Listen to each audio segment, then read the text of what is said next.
김문수 경산의 위원장이 네. 네. 노동부 장관으로 지명했다. 네. 예, 대통령이 이진숙 방통위원장, 김문수 노동부 장관의 시대가 잠시라도 열리게 될 것 같네요. 네. 예, 쌍두마차. 이분은 굉장히 좀 화제가 되는 발언들을 굉장히 많이 하셨는데. 나 도지사인데 이 발언이 굉장히 유명했죠. 나 도지사인데. 네. 근데 그거는 소방서에 한 발언이죠. 근데 도지사인데라고 말할 때까지는 그런데 그 발언도 물론 문제적인 발언이고 대단히 부적절한 행위였습니다만 그때까지는 적어도 뭔가 그 일을 하는 사람이었습니다. 경기도지사 때까지는 그렇죠. 그래도 그렇죠. 일을 하고 있었지 않습니까? 어쨌든 굽이 닳도록 그때 사진 찍어 보면 구두 뒷굽이 닳아갖고 없어져 있거든요. 그러니까 뭐가 됐든지 간에 열심히 일을 하는 사람이었는데 그렇죠. 그 이후에 이제 커리어는 뭐 좀 대선에 나가보려다가 안 되고 이러고 다 안 되고 하는 과정에서 그 이후에 했던 발언이나 행동이나 또는 주장했던 바는 극우 유튜버거든요. 그 다음부터는 태극기 집회 주요 연사였죠. 그렇죠. 태극기 집회 주요 연사였어요. 그렇죠. 그래서 경기도지사 이후에는 극우 인사인데 거기서부터는 극우 인사가 이 정권에 와서는 사회적 합의를 이뤄내야 되는 경산호위의 위원장이 됐다. 이것도 사실은 쇼킹한 뉴스였습니다. 그래서 그 청문회 할 때 과거에 그런 극우적 발언했던 거 다 끄집어내갖고 청문회에서 검증을 했는데 전혀 뭐 해명되거나 한 건 없었던 거잖아요. 근데 그러한 난리를 쳤는데 그러한 상황이었는데 그러한 청문회를 다시 한번 하고 싶다. 이 윤석열 대통령은 아니 이런 말들을 이제 다시 한번 확인 사살하고 싶은가 봐요. 제가 좀 찾아봤어요. 저도 가물가물해서 기억력이 가물가물해가지고 문재인 대통령이 신영복 선생을 가장 존경하는 사상자라면 확실하게 김일성주의자입니다. 라고 이제 문재인은 김일성주의자다. 문재인 대통령은 총살감이다. 대통령은 총살감이다. 그리고 이게 지금 경산의 위원장이셨는데 민주노총은 김정은 기쁨조다. 이런 발언도 하셨고요. 윤건영 의원이라고 있잖아요. 문재인 대통령 그 청와대에 있었던 윤건영이 정부 본성을 드러내고 있습니다. 반미 반일 민족의 수령님께 충성하고 있습니다. 수령님께? 수령님이라는 게 이제 김정은, 그때는 이제 김정은이겠죠. 김정은 죽었을 때니까. 막 그러면서 그냥 다 김일성주의자 내지, 뭐 기쁨조 내지, 또 이제 노동조합에 관해서도 뭐라고 했던데? 광주 글로벌 모터스를 방문했습니다. 이거 굉장히 유명한 페북글입니다. 광주 글로벌 모터스라고 왜 있잖아요. 현대차에서 만들었던 거. 노조가 없습니다. 620명의 평균 나이 28세. 현장에서 핸드폰은 보관하고 사용할 수 없습니다. 평균 임금은 4천만 원이 안 됩니다. 감동받았습니다. 그러니까 요지가 노조가 없는 것, 그 다음에 나이가 젊은 것, 그 다음에 핸드폰을 현장에서 사용할 수 없는 것, 뺏긴 거, 평균 임금이 4천만 원이 안 되는 것, 감동받았다. 민주노총은 그런데 김정은의 기쁨조다. 이게 근데 노동부 장관한다. 여기에 대해서 그 여당에서도 이게 도대체 말이 되냐 그랬더니 자기네는 노동개혁에 성과가 있었다 이런 주장이었잖아요. 그러니까 지난 2년간 노사정위원회 위원장 하면서 뭐 했냐 이제 자기네끼리 물어본 거예요. 그랬더니 윤 대통령 입장에서 이것도 자기네끼리 대답하는 거야. 윤 대통령 입장에서 의료개혁을 성공했다고 지금 자평하기 때문에 의료개혁 성공했다. 왜냐면 윤노수를 늘렸잖아요. 어쨌든 제가 여러 번 말했지만 의료개혁을 성공했다고 보기 때문에 노동개혁도 내년에 당장 전공의가 줄어드는데 못 뽑는데 당장 몇천 명이 줄어드는데 전국에 흉부외과 전공의가 12명 나온다. 그래서 그거 신경 안 쓰고 어쨌든 노동개혁을 의료개혁처럼 해보겠다는 의지 않겠냐 이렇게 말을 했다는 거예요. 그러니까 성과가 없다고 우리는 주장하는데 자기는 성과가 있다 주장했어요. 그러니까 같은 여당 내의 사람도 무슨 성과가 있었어요? 이렇게 물어보니까 다른 사람이 이렇게 대답을 해주는 거예요. 감동 받으려면 김문수 노동부 장관한테 감동 받으려면 평균 임금이 일단 낮아야 돼요. 그 다음에 현장에서 핸드폰 같은 거는 절대 쓰면 안 됩니다. 그리고 나이 드신 분들은 빨리 나가고 평균 나이 뭐 한 28세 정도. 아니 본인이 몇 살이에요?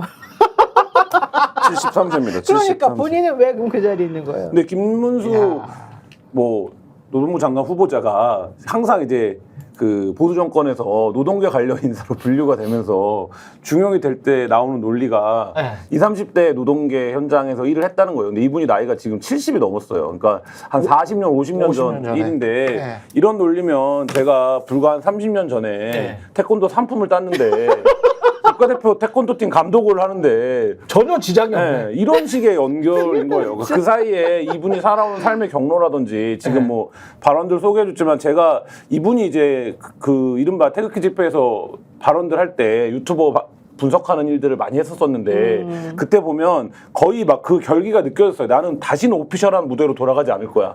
난 이 무대에 뼈를 묻을 거야. 이런 결기가 느껴질 정도로 뭐 저렇게까지 얘기를 할 수가 있나.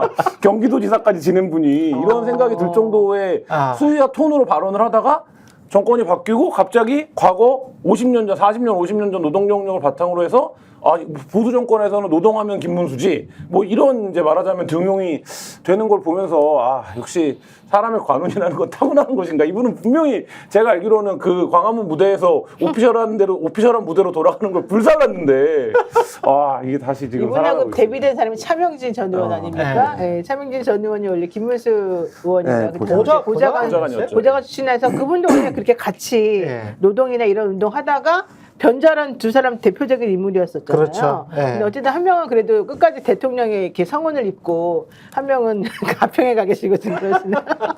정말.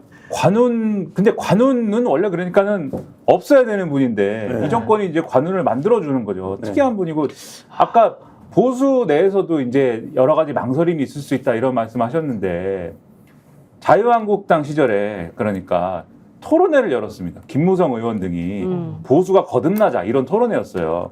제목이 열린 토론 미래. 그래갖고 뭐 보수가 거듭나야 된다. 그다음에 보수가 통합이 돼야 된다. 이때 이제 그 뭡니까 바른정당입니까? 거기 갔다가 돌아온 지 얼마 안 돼가지고 이제 이거 토론회를 해가지고 뭔가 보수 통합이나 이런 것들을 하자 뭐 이런 취지로 열었던 거거든요. 근데 초청 연사 중에 김문수가 있었어요. 이 김문수 후보자가. 김문수 후보자 왔으면은 그럼 그 자리에서 어쨌든 간에 지금 이렇게 예를 들면 과거에 뭐 노동 운동을 했던 이력도 있고 뭐 그런데 지금은 보수 인사고 뭐 이런 이력이 있으면 그 자리에서 보수가 힘을 합쳐가지고 뭐 뭔가를 해봅시다 뭐 이런 얘기를 하라는 취지로 부른 거지 않습니까? 그런 행사 취지면 그런 얘기를 그래도 해야 되지 않습니까? 그래서 이 자리에서 좀 그런 얘기로 시작을 했는데 갑자기 어제 꽂혔는지 갑자기 막 보수는 깨끗해야 된다. 그러면서 박근혜처럼 깨끗한 사람이 어딨냐. 나보다도 박근혜는 더 깨끗한 사람이다. 근데 그 자리를 주최한 게 김무성 의원입니다. 김무성을 겨냥해서 박근혜가 뇌물죄로 구속된 것에 분노하지 않는 사람이 국회의원 자격이 있느냐 이러면서 김무성 당신은 앞으로 1000년 이상 박근혜의 저주를 받을 것이다. 이런 얘기를 막 해요. 그런 말씀도 하셨었어요? 네. 저주? 네. 그러니까 처음에는 이걸 수습을 하려고 그 자리에 특이하게도 김무성, 정진석 이런 사람들이 다 있었거든요. 그때만 해도 정진석 의원이 뭐 보수가 거듭나자 이런 주장 할 때입니다. 근데 앉아가지고 좀 이 분위기를 어떻게 수습을 해보려고 김문수 전 지사가 참 이렇게 마음에 결기가 있고 뜨거운 마음을 가지고 있어가지고 이런 얘기를 하니까 수습하려고 박수 한번 쳐봅시다. 박수 치고 했는데 그러면 이제 좀 흥분을 가라앉히고 이제는 제 궤도로 돌아와야 되잖아요. 약간 멋스게 하면서. 제 궤도로. 네, 계속 그런 주장을 하는 거예요. 박근혜를 탄핵한 게 잘못됐다. 나라를 빨갱이한테 넘겨줬다. 박근혜 탄핵한 건 윤석열이잖아. 그러니까 그런 주장을 막 했고 결국은 그 자리에서 김무성 등이 대놓고 반박을 하면서 그런 주장하면 어떡하냐라고 반박을 하면서 거의 그 자리가 그냥 끝났습니다. 토론회가. 파토가 났구나. 그 보수 쪽에서 봐도 부담스러운 인사인데 이 정권에서는 근데 노동부 장관의 아주 적격의 인사다. 야. 지금 이진숙 방통위원장하고 유일임은 방심위원장 뭐 셀프 연임하고 네, 셀프 연임. 그다음에 김문수는 노동부 장관하고 이거는 그냥 트로이카죠, 트로이카. 들어와 싸우자 뭐 이거죠 지금 이게 트로이카 시대. 그러니까 이게 뭐 그냥 싸우자는 이야기잖아요. 그러니까 이게 지금. 매일 뭐 뉴스를 생산하고 지켜보는 입장에서 보면 예. 몇 년째 하고 있는 얘기입니다만 용산에 정무적 기능이라는 게 존재해야 되잖아요. 그러니까 예를 들면 대통령이 그래 좋아 나 이거 유튜브 때부터 감명 받았어. 야 여기 노동부 노동원 김문수지 이렇게 생각했을 수 있습니다. 뭐 했다고 쳐요. 그러면 누군가 나서서 지금 그런 정국이 아닙니다. 지금 들어갈 때가 아닙니다. 말씀하신 대로 방통위원장은 지금 3일째 청문회라고 그냥 임명해버리고 임명하는데도 여당 의원들도 원포인트로 한 가지 문제만 해결하면 또 탄핵당할 거라는 걸 알면서도 가고 있는 거 아닙니까?